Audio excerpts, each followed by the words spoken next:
Howdy and hello, I'm Doe, hope we're doing good, and today we have a Pathfinder guide, a character that hasn't changed very much, but does have a lot of new tech that's been discovered that you can use with the character. You have 3 abilities. For your passive, this is Insider Knowledge, scan a survey beacon to reduce the cooldown of your zipline gun by 10 seconds, and also replenish your ultimate entirely after using the beacon.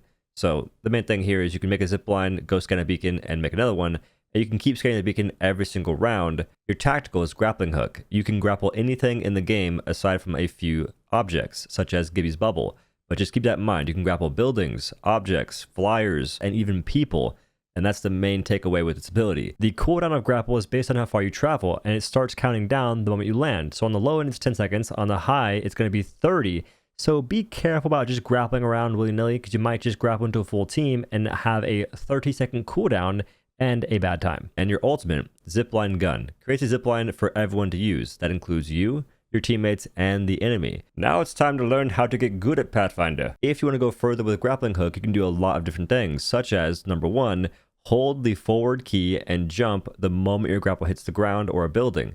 This will just let you go further than just hitting an object and going straight to it. Using your tactical on the side of a building and turning your camera too far will break the hook, but turning it just enough and holding the D key to go left and or the A key to go right will make you go really far compared to just going straight to it or not holding these keys and not turning your camera enough. If you're trying to go for distance but you don't have much verticality, you can jump inside backwards and then grapple the roof or the ceiling or the top of a door seal, and this will send you far without catching much height. If you want to grapple objects, you can, such as grappling gondolas on World's Edge, doing it a certain way, basically grappling the bottom and doing a 180 will send you pretty far.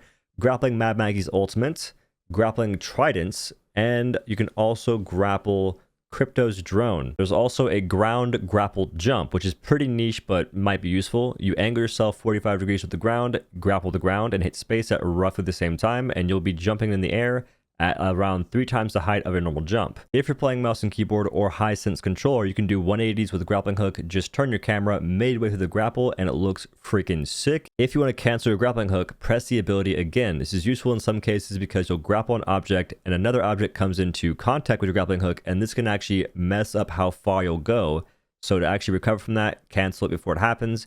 And if you're grappling somebody, pull them close, cancel, and then start firing. Because most times you can't fire on Pathy when grappling someone for a very long time, and you'll just be pulling them to you while getting rolled the entire time. Speaking of grappling people, here are the do's and don'ts of grappling gamers. Do not aim in with the sentinel at the end of your grappling hook if you're getting them really close. It will for some reason make you aim above their head for no reason, and instead just no scope. If you're doing what I do, you get them really close and you no scope. Half the time it's a headshot, which is pretty sick, and other times it's a body shot. When grappling objects, or in this case people, the grappling hook has active frames basically. So if you hit a wall with a grappling hook and then a player runs into it, it will transfer from the wall to the player. So the main takeaway here is you don't always have to hit the player directly with the hook. Instead, place it where you think they're going to go, and this will actually get you a greater chance of hooking them in the process. And also, if you land on a gun, you can grapple your enemies to you. You can fish people from rooms as they're playing caustic and camping like little Goombas. You can fish folks through Watson fences, which is like my favorite thing to do in the game ever. It's just so much fun. I'm not sure why. And you can also grapple downed enemies as long as you don't hit their knockdown shield. So if you see them not holding their knock and they're trying to escape from you, hit a grapple and then pull them away from the edge so they can't escape. Moving on to Pathfinder's ultimate zipline, you can do super jumps. Interact and hit jump at the right timing, and you can jump really high in the sky with the zipline. You can also do this with a vertical or horizontal zipline, and on mouse and keyboard you can bind your jump key to scroll wheel as well as spacebar, and this is super easy. You press E, scroll wheel, boom, you're doing really high jumps. Zipline dashes, a mechanic I don't know much about. I saw a taxi do it. I tried doing it myself. I got lucky a couple times, but if you want to learn about this mechanic, watch Moki Sniper's video. He goes into really good detail on how to do it. A single zipline has a maximum of 3 interactions in quick succession, but having more than one zipline makes it infinite. If you're going to do a zipline push, you can make 2 ziplines next to each other, and then you can just spam interact and space or jump,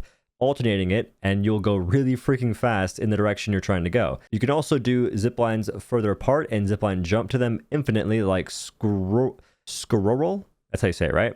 You can actually destroy ziplines by placing them on destructible objects like gas traps from caustic, plane,